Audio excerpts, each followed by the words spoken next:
chemical bonding and molecular structure.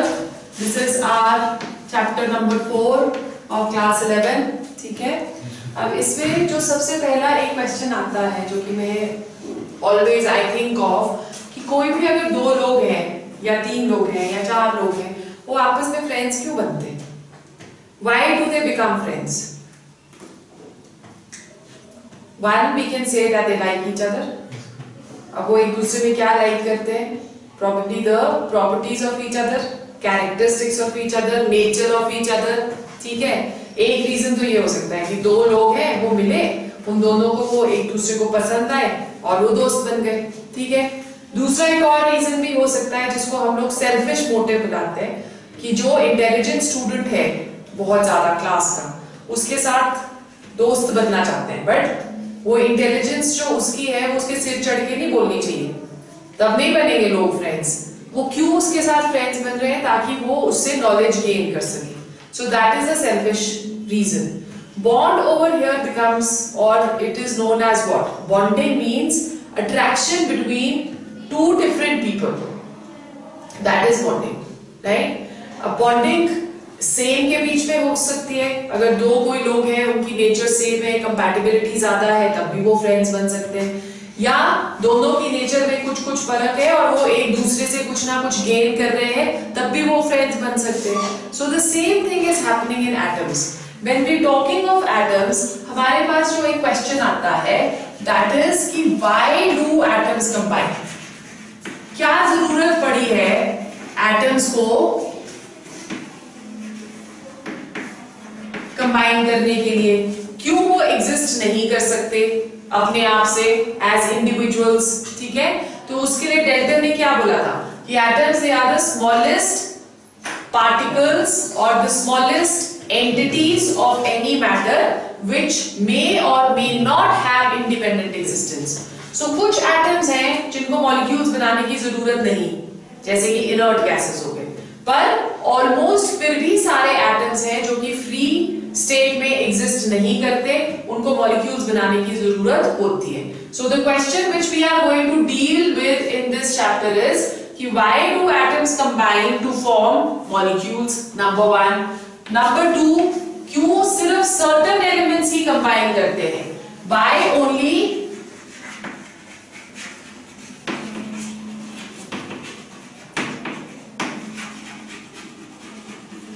certain elements combine? ठीक है, why only certain elements combine to form molecules whereas the rest they exist free in nature? ये एक और question आ गया. फिर उसके बाद थर्ड क्वेश्चन जो हम डील करेंगे वो ये जो कि हमने पिछले चैप्टर में भी पढ़ी, why atoms have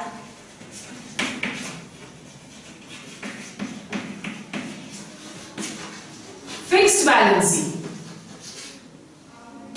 Why atoms have fixed valency? जैसे अल्कली मेटल्स हमने कल पढ़ा था तो उसकी वैलेंसी हमने बोला पॉजिटिव 1 ही है, और अल्कलाइन अर्थ मेटल्स हमने पढ़ा उसकी वैलेंसी +2 ही है. तो ऐसा क्यों होता है? क्यों सारों की जो वैलेंसीज हैं वो एक जैसी नहीं होती, या किसी एक ग्रुप की वैलेंसी क्यों फिक्स्ड रहती है? That also we are going to study in this chapter. And then last of all, why molecules have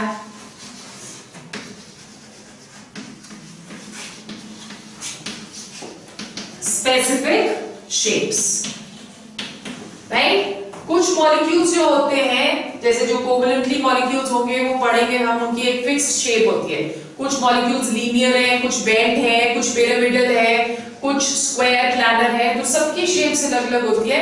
तो we are going to deal with these questions in this particular chapter. Why do atoms combine? Why only certain atoms combine?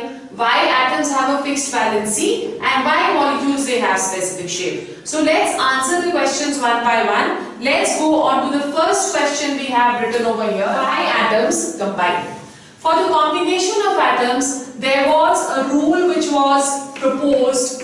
The first reason as to why atoms combine, which was known as the octet rule.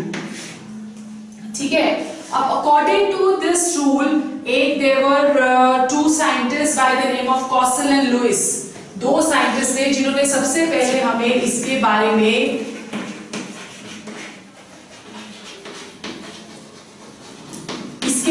हमें बताया। They said कि atoms जो हैं वो combine करते हैं ताकि वो एक स्टेबल इलेक्ट्रॉनिक कॉन्फ़िगरेशन की तरफ जा सके। ठीक है, so we say that atoms combine to attain a stable noble gas configuration। और नोबल गैसेस की कॉन्फ़िगरेशन में अगर हम लोग नियॉन ले जैसे, तो नियॉन की stable electronic configuration that is going to be 1s2 2s2 2p6। So outermost shell में it should have how many electrons? 8 electrons.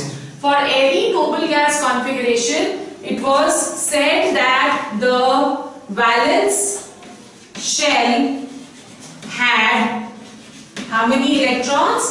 It had 8 electrons. ठीक है, तो ऑक्टेट रूल यही बन गया कि कोई भी एक एटम जो है वो कंबाइन करता है in order to get a noble gas configuration which is NS2 NP6 or to attain 8 electrons in the outermost shell। ठीक है, so what is the octet rule? Octet rule is the principle of attaining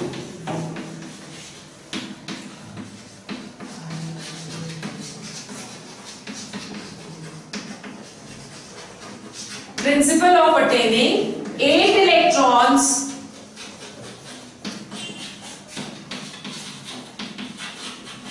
in the outermost shell or the valence shell। So this was the reason why atoms they are combining, right? So इसी के basis पे जो first structures दिए गए on the basis of octet rule, they were given by Lewis in order to show the number of electrons in the valence shell, और इनको हम बुलाते हैं क्या है? They are known as Lewis dot structures। ये आपको बनाने के लिए आ सकते हैं एग्जामिनेशन में, राइट? सो इसे हम Lewis dot structures भी बुलाते हैं, या इसको हम इलेक्ट्रॉन सिंबल्स भी बुलाते हैं, या हम इसको डॉट सिंबल्स भी बुलाते हैं।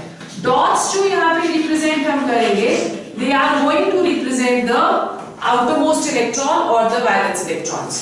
Now the question now comes is कि लुइस ने इनर इलेक्ट्रॉन्स को क्यों शो नहीं किया और क्यों सिर्फ आउटर इलेक्ट्रॉन्स को ही शो कर रहे हैं? रीजन बिहाइंड दैट वाज कि सिर्फ जो आउटर इलेक्ट्रॉन्स होते हैं वही पार्टिसिपेट करते हैं किसी भी एक रिएक्शन में या किसी भी एक बॉन्डिंग में। Okay, rest of the electrons they do not participate. Therefore, it was essential कि सिर्फ जो outermost electrons है उन्हीं को शो किया जाए। जैसे हम अगर सबसे पहला वाला एलिमेंट ले लें पीरियोडिक टेबल का, हाइड्रोजन। हाइड्रोजन की जो इलेक्ट्रॉनिक कॉन्फ़िगरेशन है that is 1s1।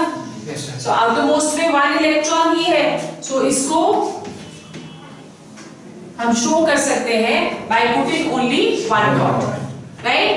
उसके बाद अगर हम लोग लिथियम में चले, although lithium के पास number of electrons 3 है,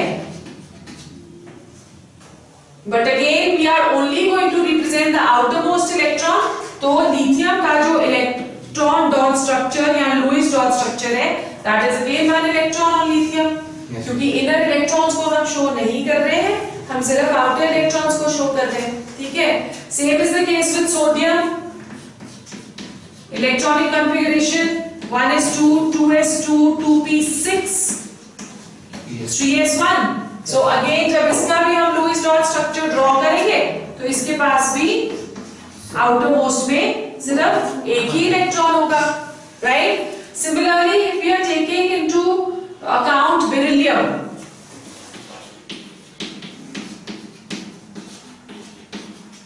beryllium की electronic configuration is 1s2 2s2। So outermost में 2 electrons आ गए। Yes sir। So beryllium के ऊपर हम 2 dots दे सकते हैं। Yes sir। Right?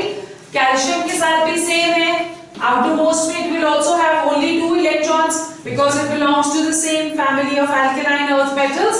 So calcium maybe we can put 2 dots. Dot over here represents an electron. So by looking at the Lewis dot structures हमें पता चल जाता है कि बैलेंस शेल में कितने इलेक्ट्रॉन्स प्रेजेंट हैं. हाइड्रोजन के पास बैलेंस शेल में 1 इलेक्ट्रॉन, लिथियम के पास भी 1 इलेक्ट्रॉन, सोडियम के पास भी 1 इलेक्ट्रॉन, बेरिलियम और कैल्शियम के पास 2 इलेक्ट्रॉन्स. ठीक है. Then if in case we are taking oxygen, oxygen is 1s2, 2s2, 2p4. So valence shell has 6 electrons over here. So oxygen के ऊपर हमें कितने इलेक्ट्रॉन्स शो करने? 6 इलेक्ट्रॉन्स. ठीक है? क्लियर हो गया? उसी तरह से आप फ्लोरीन ले लो. फ्लोरीन की electronic configuration 1s2, 2s2, 2p5. So valence electrons 5 and 2 is 7. Yes, sir. Okay, so we can show this by putting 7 electrons. Is it clear? So when we talking of valence of an electron, तो valence क्या हुआ? Either it is the number of electrons in the valence shell.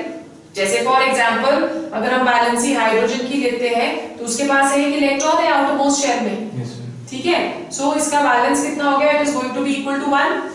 Right? Similarly, lithium के पास भी 1 electron है outermost shell में, तो उसका valence is also equal to 1. Or valence is equal to 8 minus the number of electrons in the valence shell. Yes, sir. Right? Like for example, let's go to oxygen. Oxygen के पास कितने electrons हैं? 4 और 2 6. तो इसकी valency क्या हो जाएगी? 8 minus 6 that is equal to 2. Right? Yes, sir. Similarly, fluorine के पास outermost में कितने हैं? 5. So 8 minus 7. 8 minus 7 that is equal to 1. So that is the valency. Either it is equal to the number of electrons in the valence shell, or it is equal to 8 minus the number of electrons in the valence shell. Okay? That is valency. एक group में हमने कल पढ़ा था कि अगर हम एक ग्रुप ही स्टडी कर रहे हैं तो उस ग्रुप की वैलेंसी सेम होती है. Yes. जैसे अगर हम एल्कली मेटल्स लेते हैं तो एल्कली मेटल्स की जो वैलेंसी है that is always going to be equal to +1. Yes. Whether it is lithium or it is sodium or it is potassium or any other alkali metal. Similarly, alkaline earth metals की जो valency होगी that is going to be equal to 2. ठीक है? जितने भी alkali metals हैं सबकी 2 होगी. बोरोन फैमिली की कितनी होगी? 3. कार्बन फैमिली की कितनी होगी? 4 and so on. Yes. ठीक है? So this was one property which we talked of yesterday and said कि जो भी हमारे पास क्या बोलते हैं उसको वैलेंसी है in a group that does not change, right? Down the group that is not going to change. Then let's come back to octet rule once again. Now as it was put forward कि एक कोई भी atoms जो है वो combine करते हैं to complete its octet. इस करके वो stable configuration में जाते हैं और वो molecules बनाते हैं. पर बहुत सारे exceptions हैं to this rule. If we are talking of exceptions to this rule, तो हम बोलते हैं कि हाइड्रोजन के पास कॉम्बिनेशन करके सिर्फ 2 इलेक्ट्रॉन्स ही आते हैं. Yes, sir. फिर भी the molecule of hydrogen that is stable. Why? ये तो अपना ऑक्टेट कंप्लीट नहीं कर रहा ना. Yes, sir. Right? So hydrogen का जो मॉलिक्यूल है that is violating the octet rule. Right? In a similar manner there are certain others, जैसे फॉर एग्जांपल SF6 हमने ले लिया. ओके? अब SF6 जो है इसमें आउटरमोस्ट शेल में 12 इलेक्ट्रॉन्स हैं. मोर देन 8 हो गए. Right? Such species which has more than 8 electrons, it is said to be axis octet. 8 electron से ज्यादा. ठीक है? तो उसे हम क्या बुलाते हैं? Axis octet. अब इसके पास 12 है, still it is stable. Again it is violating the octet rule, isn't it? Next, if we take an example of BF3, so BF3 में number of electrons that is 6, less than 8, still it is stable. Such systems जिसमें 8 से कम electrons होते हैं, they are said to be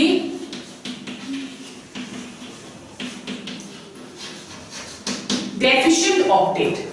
Okay, yes, so whether in the case of hydrogen we are seeing there are only 2 electrons, or in the case of SF6 we are seeing there are 12 electrons, or in the case of BF3 we are seeing there are 6 electrons, still all these molecules are stable. Yes. After looking at these molecules, it was suggested कि सिर्फ octet ही जो हम criteria ले रहे हैं वही criteria correct नहीं हो सकता बॉन्डिंग के लिए, कोई और रीजन भी होना चाहिए, right?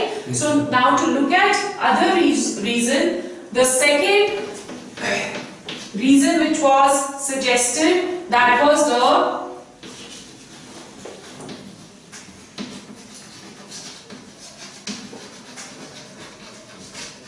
lowering of energy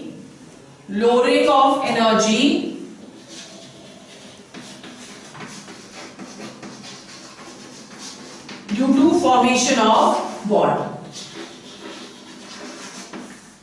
right? क्या देखा गया कि जब भी दो एटम्स को हम क्लोज लाते हैं, दोनों एटम्स के पास इलेक्ट्रॉन्स हैं, they should both repel each other, ठीक है? पर जब हम दो इलेक्ट्रॉन्स को पास लाते हैं तो वो एनर्जी लूज करते हैं, ओके, ड्यू टू रिपल्शन. अगर वो एनर्जी लूज करेंगे तो एक कोई भी सिस्टम अगर एनर्जी लूज करता है तो वो ज्यादा स्टेबल हो जाता है. जैसे हम एक एग्जांपल लेते हैं कि हमने एक पत्थर यहाँ पे रखा, ठीक है, और उस पत्थर को हमने किक मार दी, क्या वो पत्थर इधर से इधर कहीं तक रुकेगा? नहीं रुकेगा. क्यों? क्योंकि उसकी जो एनर्जी है when traveling from this portion to this portion, it is maximum. खूब एनर्जी के साथ वो नीचे को लुढ़क रहा है, राइट? सो अगर वो एनर्जी के साथ लुढ़क रहा है तो इस पोर्शन से लेके इस पोर्शन तक उसकी स्टेबिलिटी मिनिमम होगी, ठीक है? Energy is inversely proportional to stability. किसी सिस्टम की अगर एनर्जी ज्यादा होगी तो उसकी स्टेबिलिटी कम होगी, और किसी भी सिस्टम की अगर एनर्जी कम होगी तो उसकी स्टेबिलिटी ज्यादा होगी, ठीक है? Have you understood? So that is what is happening over here. ये वाला पत्थर जो है वो सीधा जाके नीचे रुकेगा, okay, where it has minimum energy and maximum stability. यहाँ पे भी यही हो रहा है, जब भी कोई दो एटम्स पास आते हैं तो वो एनर्जी लूज करेंगे, और अगर वो एनर्जी लूज करते हैं तो वो स्टेबिलिटी इंक्रीज करेंगे. So they come closer to each other in order to lose energy and thereby gaining stability. ठीक है? Clear हो गया? Yes, sir. Okay. Now, depending upon this, we are going to discuss the kind of bonds. The first kind of bond which we are going to discuss, that is the ionic or electrovalent bond. Ionic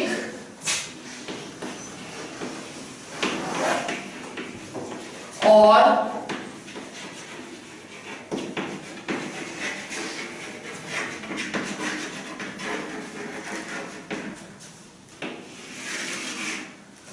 आयनिक और electrovalent bond. क्या होता है आयनिक और electrovalent bond? It is the bond formed between atoms, bond formed between atoms by transfer of electrons, right? मतलब कि एक atom जो है अपने इलेक्ट्रॉन्स देगा और दूसरा एटम उन इलेक्ट्रॉन्स को एक्सेप्ट करेगा, so as to attain nearest noble gas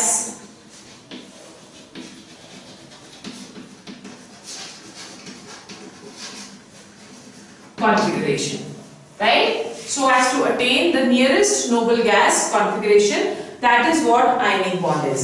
अब जब एक ionic bond बनता है तो उसमें जो forces of attraction होती है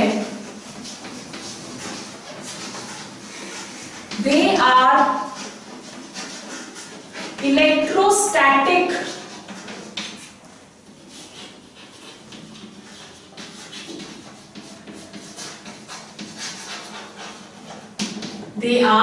electrostatic forces of attraction. क्यों electrostatic?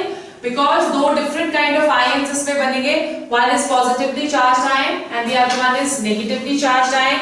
Opposite ions attract करते हैं और जब opposite ions attract करते हैं तो the forces of attraction are due to movement of electrons. So इसलिए हम उसको electrostatic forces of attraction बुलाते हैं. An example which we can take over here is sodium के पास एक इलेक्ट्रॉन है आउटरमोस्ट शेल में, क्लोरीन के पास 7 इलेक्ट्रॉन्स हैं आउटरमोस्ट शेल में. तो ये सोडियम अगर अपना एक इलेक्ट्रॉन लूज कर दे तो ये nearest noble gas configuration neon की अटेन कर सकता है. उसी तरह से क्लोरीन अगर एक इलेक्ट्रॉन गेन कर ले तो वो आर्गन की नोबल गैस कॉन्फ़िगरेशन अटेन कर सकती है. तो इसलिए सोडियम डोनेट कर देता है अपना electron, as a result of which sodium के ऊपर आ गया पॉजिटिव चार्ज और क्लोरीन के ऊपर आ गया नेगेटिव चार्ज. ठीक है. एक जो डोनेट करता है इलेक्ट्रॉन वो पॉजिटिवली चार्ज बन जाता है. सो पॉजिटिवली चार्ज जो ये बना, we have already studied that this is known as the cation, है ना. और जो negatively charge, this is formed by loss of one electron, this is formed by gain of one electron.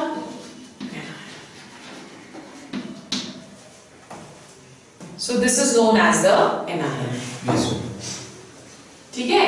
So cation and anion they form NaCl. So Na positive की जो electronic configuration है that is of nearest noble gas configuration which is of neon, और Cl negative की जो electronic configuration है that is of argon. Yes, sir. Okay, so this is what an ionic bond is. Let's do the formation of certain bonds. ये हमने एक कर लिया NaCl. Second हम करते हैं calcium fluoride. Lewis dot structure से ही करना है. कैल्शियम के पास 2 इलेक्ट्रॉन्स हैं. ठीक है. फ्लोरीन के पास यहाँ पे 2 फ्लोरीन है तो एक फ्लोरीन के पास 7 इलेक्ट्रॉन्स, दूसरे फ्लोरीन के पास भी 7 electrons. So this 1 electron it goes here and the other electron goes to the other fluorine such that we get a molecule of, क्योंकि कैल्शियम इज लूजिंग 2 इलेक्ट्रॉन्स तो उसके ऊपर 2 पॉजिटिव चार्ज आ गया. ठीक है. और fluorine is gaining 2 fluorine, each of the fluorine is gaining 1 electron तो उसके ऊपर नेगेटिव चार्ज आ गया. ठीक है. सो यहाँ पे जो कैल्शियम है इसको हम लोग इलेक्ट्रोपॉजिटिव एलिमेंट बुलाते हैं क्योंकि ये पॉजिटिव चार्ज अटेन कर रहा है, और फ्लोरीन को हम इलेक्ट्रोनेगेटिव बुलाते हैं क्योंकि ये नेगेटिव चार्ज अटेन कर रहा है. ठीक है. Let's take some more examples. Let's take the example of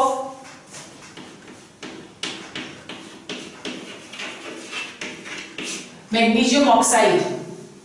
magnesium oxide में मैग्नीशियम हैज 2 इलेक्ट्रॉन्स. ठीक है. अल्कलाइन अर्थ मेटल्स को बिलोंग करता है. Oxygen has 6 electrons. So this magnesium donates both its electrons to oxygen. So as a result of which we get a molecule with Mg2 positive and O2 negative. क्योंकि magnesium ने 2 electrons loose करे हैं तो इसलिए उसके ऊपर 2 positive charge आता है, और ऑक्सीजन ने 2 इलेक्ट्रॉन्स गेन करे हैं इसलिए उसके ऊपर 2 नेगेटिव चार्ज आता है. ठीक है. Have you understood? Similarly, we can also take the example of sodium sulfide.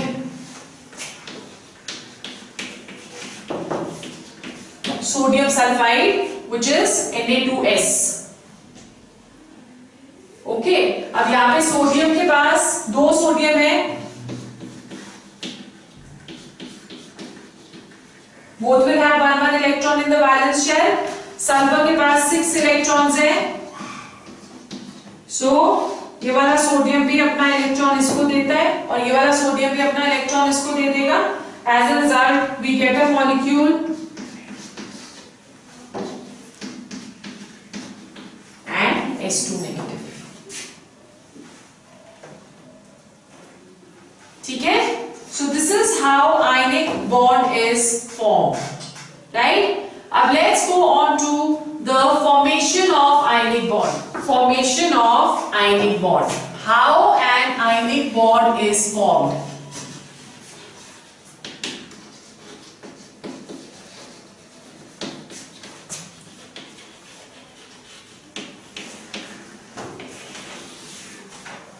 Okay, जब हम लोग फॉर्मेशन ऑफ आयनिक बॉन्ड, हमने अभी इतने सारे एग्जांपल्स करे, तो उसमें हमने देखा कि जब भी एक आयनिक बॉन्ड बनता है तो उसमें एक कैटायन बनेगा और एक एनायन बनेगा।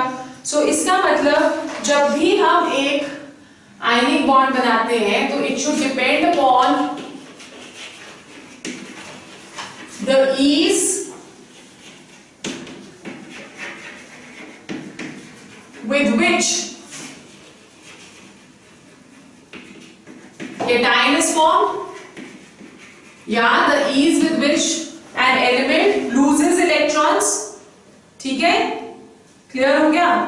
Formation of positive and lattice मतलब cation is formed, या हम लोग बोल सकते हैं the ease with which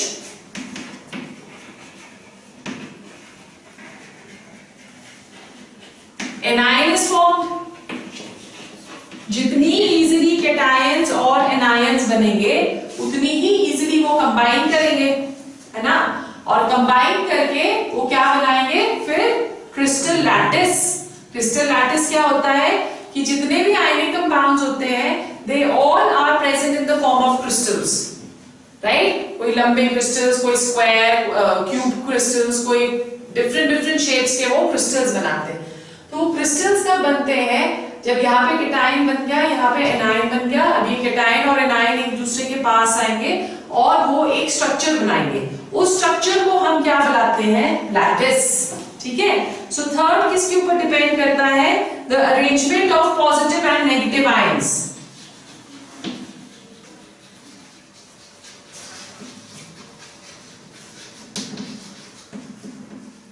arrangement of positive and negative ions in a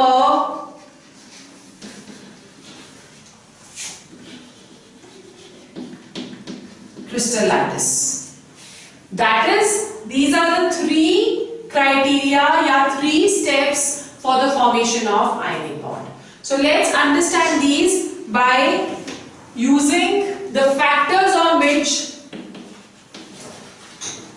formation of ionic bond depends, right? इसके साथ ही हम कंपेयर करेंगे factors. The first factor is ionization energy। क्या होती है ionization energy? Energy required to remove an electron from an isolated gaseous atom, उसे हम ionization energy बुलाते हैं, right? अब कैटायन बनाने के लिए एक इलेक्ट्रॉन रिमूव करना जरूरी है ना। सो वो इलेक्ट्रॉन रिमूव करने के लिए हमें आयनाइजेशन एनर्जी चाहिए। जितनी कम आयनाइजेशन एनर्जी चाहिए होगी उतनी इजीली कैटायन बनेगा। ठीक है, सो for formation of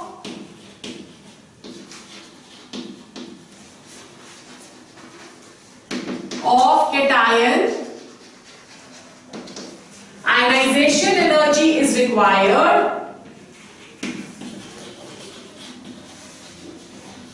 right? Ionization energy is required, and lesser the value of ionization energy, या lower the value of ionization energy,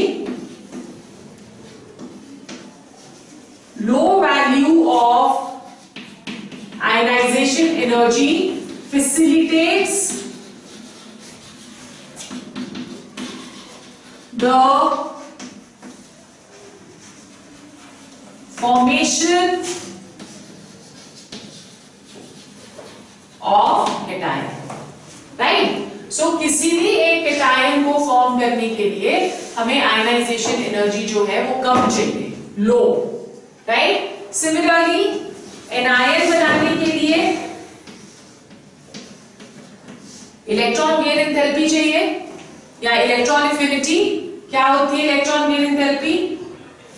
amount of energy released when one electron or when electrons are added to an isolated gaseous atom, that is electron gain enthalpy. तो अगर हम electrons add कर रहे हैं तो क्या बनेगा हमारे पास? Anion, right. So for formation of, and we also know that ये जो होती है electron gain enthalpy that is going to be negative. Okay, so अगर नेगेटिव है तो जितनी ज्यादा नेगेटिव वैल्यू होगी उतनी इजीली इलेक्ट्रॉन ऐड होगा, right. So electron gain enthalpy we should have higher negative value of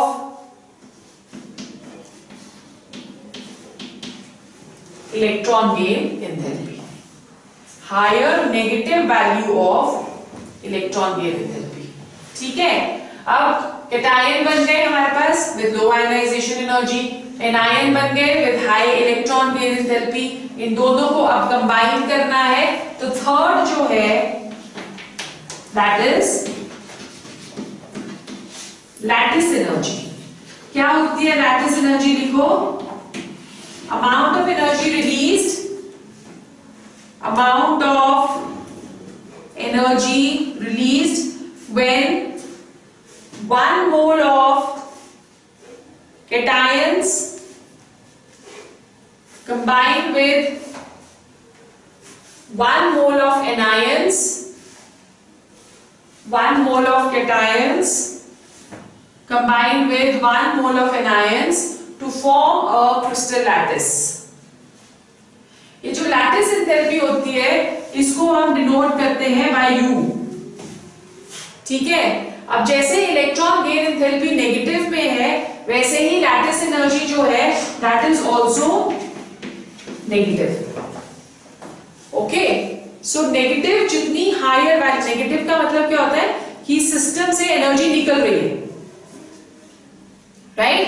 अगर सिस्टम से एनर्जी निकलेगी तो हमने क्या पढ़ा, वो ज्यादा स्टेबल हो जाएगा, है ना। तो अगर इलेक्ट्रॉन गेन एंथैल्पी नेगेटिव है, लैटिस एनर्जी भी नेगेटिव है, तो इसका मतलब सिस्टम एनर्जी लूज कर रहा है and system is becoming more stable. Okay, so lattice energy negative, greater negative value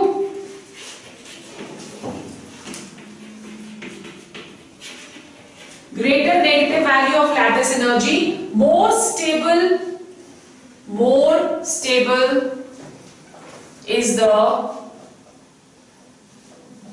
compound. More stable is the compound, right? अब लैटिस एनर्जी जो है ये भी further depend करती है on various factors.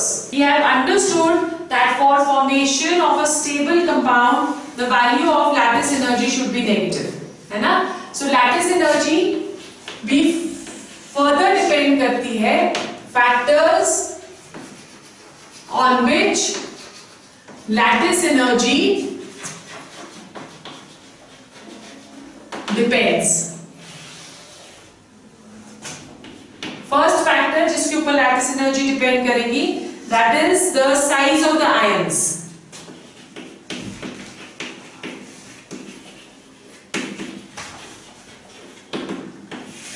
Size of the ions, इसमें you can write down smaller the size, smaller the size, lesser the internuclear distance.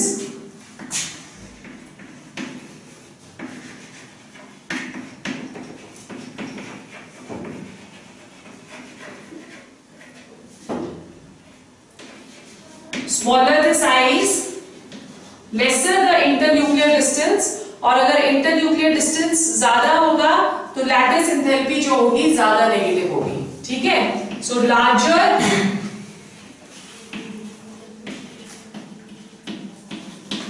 is the lattice enthalpy. Second, it depends upon charge of the ions.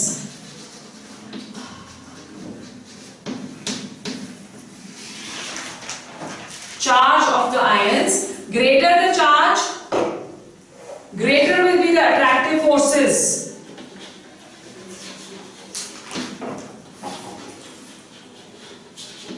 Greater charge, greater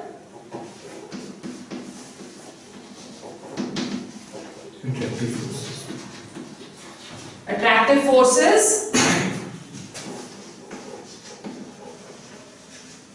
greater the lattice energy. ठीक है, सो इन दो factors के ऊपर depend करती है lattice energy. Size of the ions, size छोटा होगा तो इंटरन्यूक्लियर डिस्टेंस छोटा होगा, अट्रैक्टिव फोर्सेस ज्यादा होंगे, लैटिस एनर्जी ज्यादा होगी. अगर चार्ज ऑफ द आयन ज्यादा होगा तो भी अट्रैक्टिव फोर्सेस ज्यादा होते हैं और लैटिस एनर्जी भी ज्यादा होती है. ठीक है, so this is what your ionic bond is. Okay, so let's write down the general characteristics of ionic bonds. General characteristics of ionic compounds.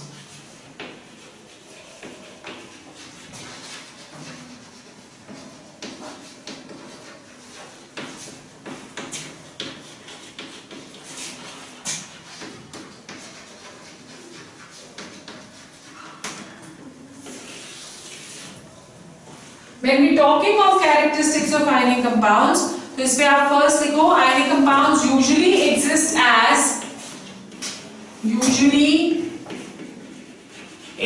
as crystalline solids. So they exist in the form of crystals and they are generally solids. ठीक है, जैसे for example, if you are doing NaCl, crystalline का मतलब होता है कि इसमें cations और एनायंस को एक डेफिनेट जगह मिली होती है बैठने के लिए. हर कहीं जाके केटायंस और एनायंस नहीं बैठ सकते. Okay, so that is what crystalline is. जैसे फॉर एग्जांपल अगर हम लोग NaCl का क्रिस्टल कर रहे हैं तो इसमें every sodium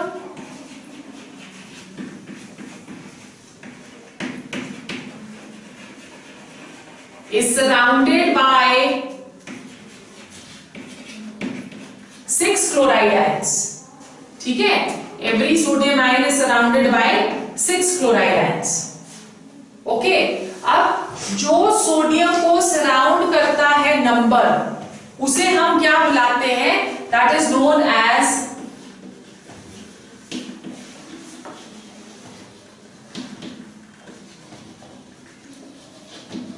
coordination number.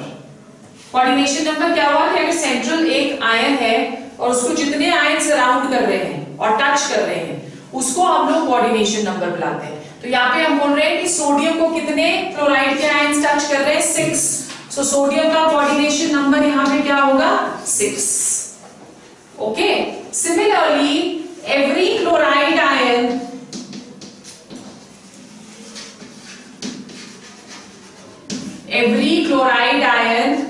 is surrounded by 6 sodium ions. ठीक है, तो इसका मतलब इसमें क्लोराइड आयंस का कोऑर्डिनेशन नंबर क्या होगा? 6. Got it? So this is what the first characteristic is. Second characteristic is they have high melting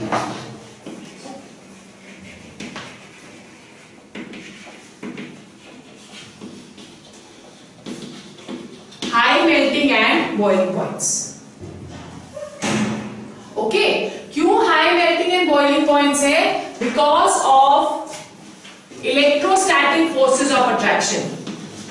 These are the strongest forces of attraction. Electrostatic forces of attraction, ये जो है they are the strongest forces of attraction. इसलिए इनके जो melting और boiling points होते हैं they are high. ठीक है. Third is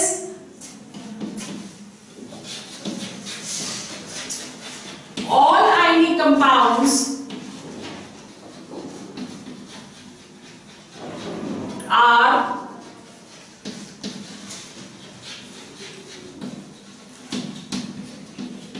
soluble in water. Right? Water जो होता है that is a polar solvent और इसमें भी ions present रहते हैं So ये सारे के सारे जो है they are going to be soluble in water. जो भी ionic compound होगा they all are soluble. जैसे NaCl soluble, calcium chloride soluble, magnesium chloride soluble, potassium chloride soluble. तो सारे ionic compounds are soluble in water. ठीक है? फिर next they are good conductors of electricity.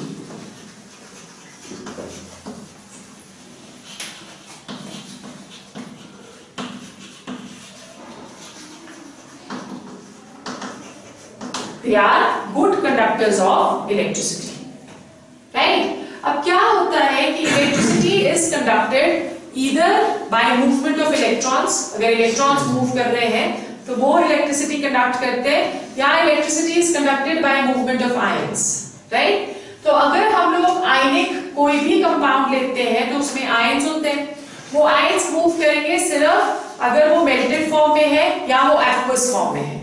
Solid form में ये electricity conduct नहीं करते. So good conductors of electricity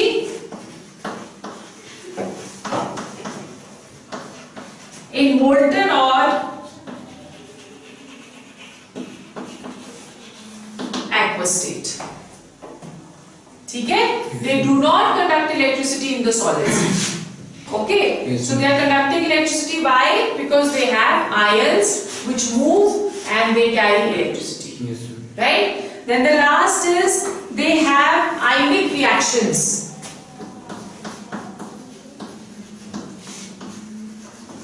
Ionic reactions का मतलब क्या हुआ कि अगर हम दो किसी भी ionic compounds को react कर रहे हैं तो ऐसे reactions होती हैं फटाक से, right?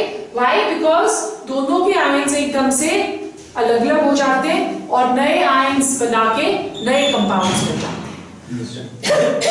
ठीक है? So they show ionic reactions. An example which we can take over here is that of AgNO3 plus NaCl. जैसे हम इन दोनों को मिक्स करते हैं वैसे ही हमारे पास एक व्हाइट कलर का प्रेसिपिटेट आ जाता है which is of AgCl. Right? Yes, sir. So the reactions, ionic reactions, they are going to be very, very quick. Got it? Yes, sir. So this is your first kind of bond which we have done over here. That is the ionic bond. Okay?